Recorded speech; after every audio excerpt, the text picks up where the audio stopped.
From Washington, this is VOA News.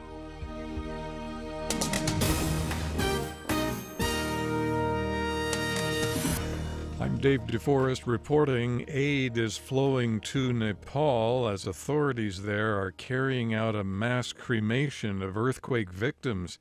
The death toll is climbing to more than 4,000, and landslides and rubble are blocking aid from reaching more remote communities outside the capital.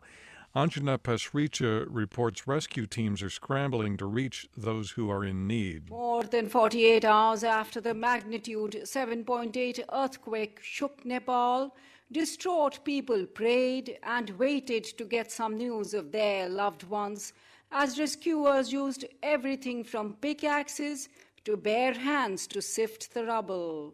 Mass cremations were conducted on Monday as the death toll continued to rise.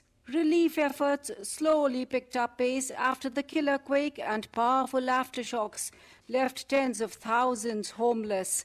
It is the worst disaster in living memory for most Nepalese. Anjana Pasricha for VOA News, New Delhi. Violence has erupted in the eastern U.S. city of Baltimore, Maryland, after a funeral for a black man who died from an injury sustained while in police custody. The governor of Maryland declared a state of emergency and activated the National Guard. Baltimore Police Captain Eric Kowalczyk said at least 7 officers have been injured. Right now we have 7 officers that have serious injuries, including broken bones, and 1 officer who is unconscious. We will do whatever is appropriate to protect the safety of our police officers and ensure the safety of the people that live and work in the Mandaman area. Police in Burundi have fought for a second day with protesters. They are demonstrating against the president, Pierre Nkurunziza's decision to run for a third term. This is VOA News. The United States and Japan plan to expand their military cooperation under new guidelines announced today. For the first time in the history of the U.S.-Japanese alliance, Japan will be allowed to project its power on a global scale. Southeast Asian leaders say China's island-building efforts in the South China Sea are threatening to undermine the peace, security, and stability in the region.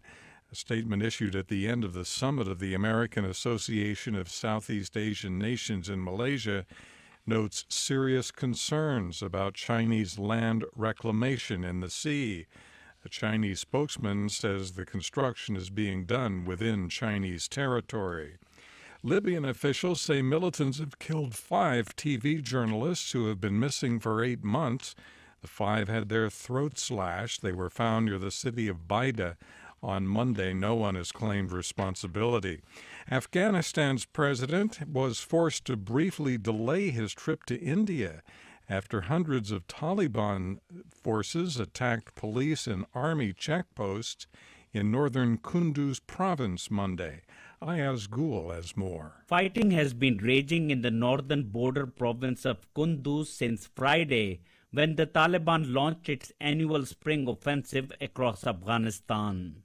The insurgents claimed to have overrun several military posts and inflicted heavy casualties on Afghan forces in and around the provincial capital. Interior Ministry spokesman Siddiq Siddiqui tells VOA the Afghan army and police have sent reinforcements to the region. We are trying to make sure that we can prevent attacks from the enemy. The spokesman dismissed worries the Taliban is close to seizing parts of the provincial capital, Ayaz Gul, Islamabad. Loretta Lynch has been sworn in as the United States' new Attorney General. I state your name.